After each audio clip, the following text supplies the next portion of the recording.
Students, welcome to Norax classes.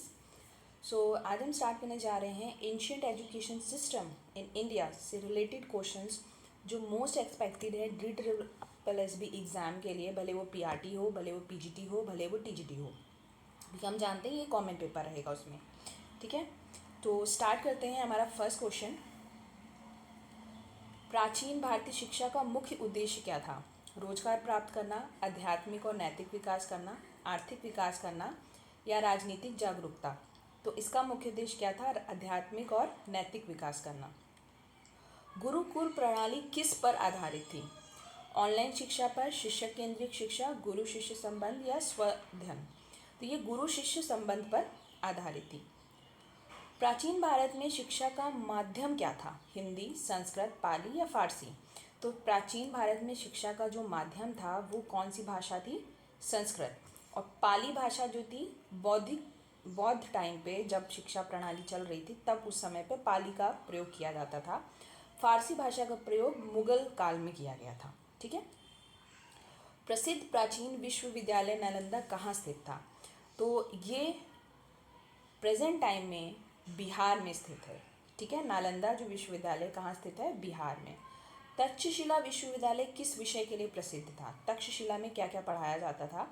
तो वहाँ पे राजनीति, चिकित्सा और युद्ध कला, ये तीनों ही सब्जेक्ट्स पढ़ाए जाते थे।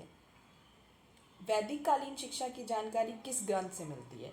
बहुत इंपॉर्टेंट क्वेश्चन है ये। ऋग्वेद, अर्थशास्त्र, मनुस्मृति या उपनिषद? तो वैदिक कालीन शिक्षा की जो हमें जानकारी मिली है वो किससे मिली है? उपनिषद से मिली है। गुरुकुल में शिक्षा की अवधि सामान्य कितनी होती थी? तो गुरुकुल में शिक्षा प्राप्त करने के लिए जो समय अवधि होती थी वो 12 वर्ष या से अधिक होती थी। विद्यार्थी अपने गुरु के साथ कहाँ रहते थे? विद्यालय में, छात्रावास में, गुरुकुल में या महल में? तो गुरुकुल जो होते थे एक तरह के स्कूल्स थे गुरुकुल, जैसे हमारे पास हॉस्टल्स होते हैं प्रेजेंट टाइम में, तो वहाँ पर रहते थे। निम्न में से कौन सा विषय प्राचीन शिक्षा प्रणाली का भाग नहीं था? गणित, विज्ञान, इतिहास या कंप्यूटर विज्ञान? तो ये आपको पता चल रही है भैया कंप्यूटर उस टाइम था ही नहीं, तो कहाँ से हो सकता है। अर्थशास्त्र के रचयिता कौन थे? आर्यभट्ट, कौटिल्य, पाणिनि या कालिदास? तो अर्थशास्त्र के जो रचयिता थे वो थे कौटिल्य, उनको चाणक्य भी बोला जाता है। पाणिनि किस विषय के लिए प्रसिद्ध थे? तो पाणिनि खगोलशास्त्र, व्याकरण, आयुर्वेद या स्थापत्य कला के लिए? तो पाणिनि जो थे ये व्याकरण के लिए प्रसिद्ध थे।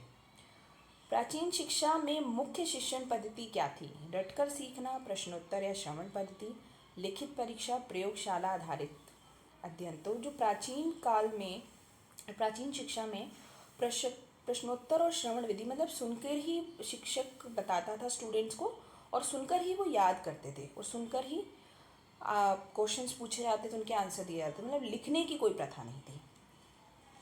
तक्षशिला विश्वविद्यालय किस देश में स्थित था वर्तमान समय में?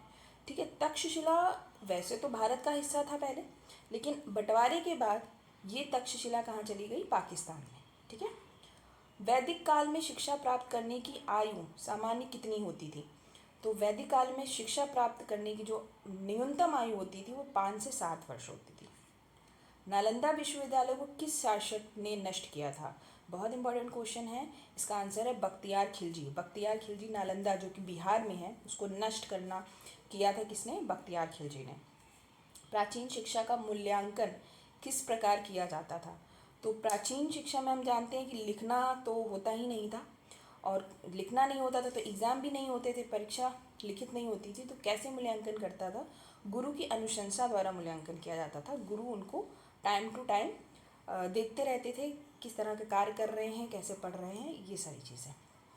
वेदांगों की संख्या कितनी है? वेदांगों की संख्या कितनी है? टोटल 6 आपको याद रखनी है। शिक्षा का प्रारंभ किस संस्कार से होता था? शिक्षा का प्रारंभ उपनयन संस्कार से होता था। ये क्वेश्चन भी काफ़ी बार पूछा गया है। प्राचीन भारत में विद्यालय शब्द का प्रयोग किस अर्थ में होता था? तो प्राचीन भारत में विद्यालय शब्द शिक्षा केंद्र बोले जाते थे, विद्यालय को शिक्षा केंद्र बोला जाता था।